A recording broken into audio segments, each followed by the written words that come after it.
you're teaching kids life skills, man. Yeah. And I think that's there's a big criticism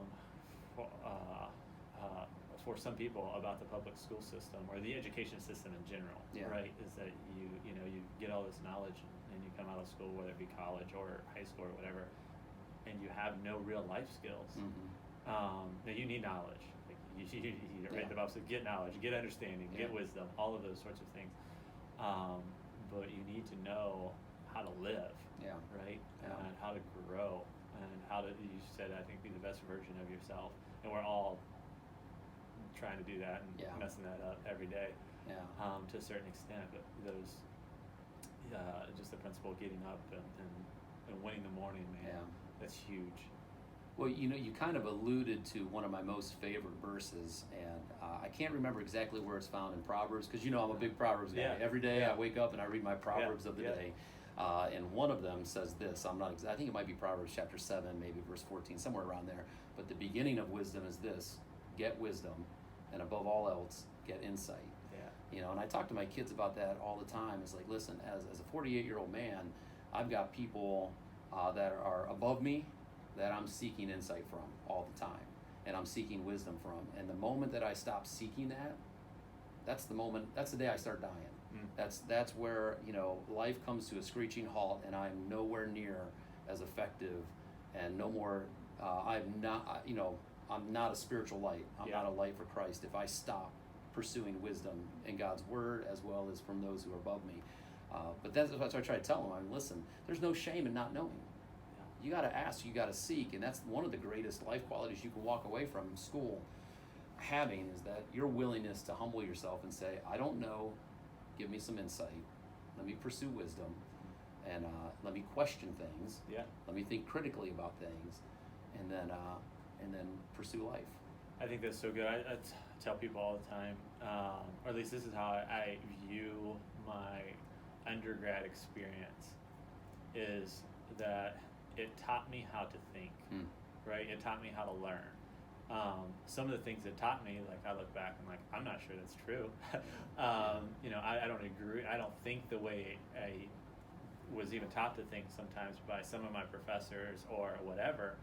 But one of the things they forced me to do was to teach me how to think. Like to teach me how to read, not read the words on the page, but to read critically. Like, okay, this author is saying this or whatever. Is that what I believe?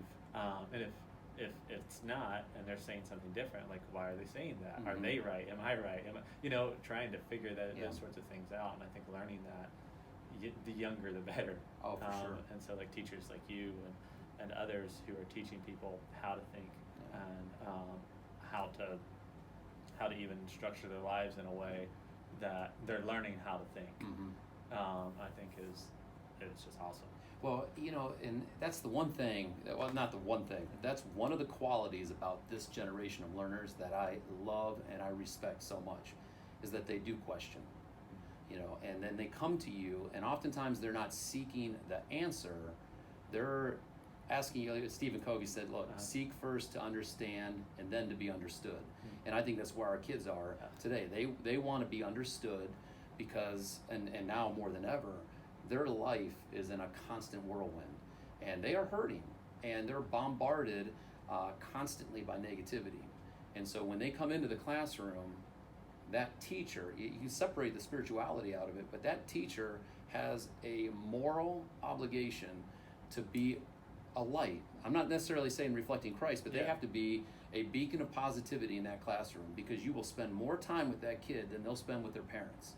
And so you have that moral obligation to, welcome them, to embrace what they're questioning, and then encourage them appropriately. Not try to open up their brain and just dump stuff in there, but to challenge them in appropriate ways to seek truth. Now, it's even more important for me, because that's my spiritual obligation as a Christ follower. Absolutely, I have to love every single kid who sits in front of me. And at the beginning of my career, it was this: I have to love. I have to love. Now it's I get to love. You know, I've been in the game a long time, and it's taken me a long time to get from there to here. Yeah. And now it's like, man, I get to love, and I look at every kid as an opportunity to just love them. Yeah. Love them like they've never been loved before.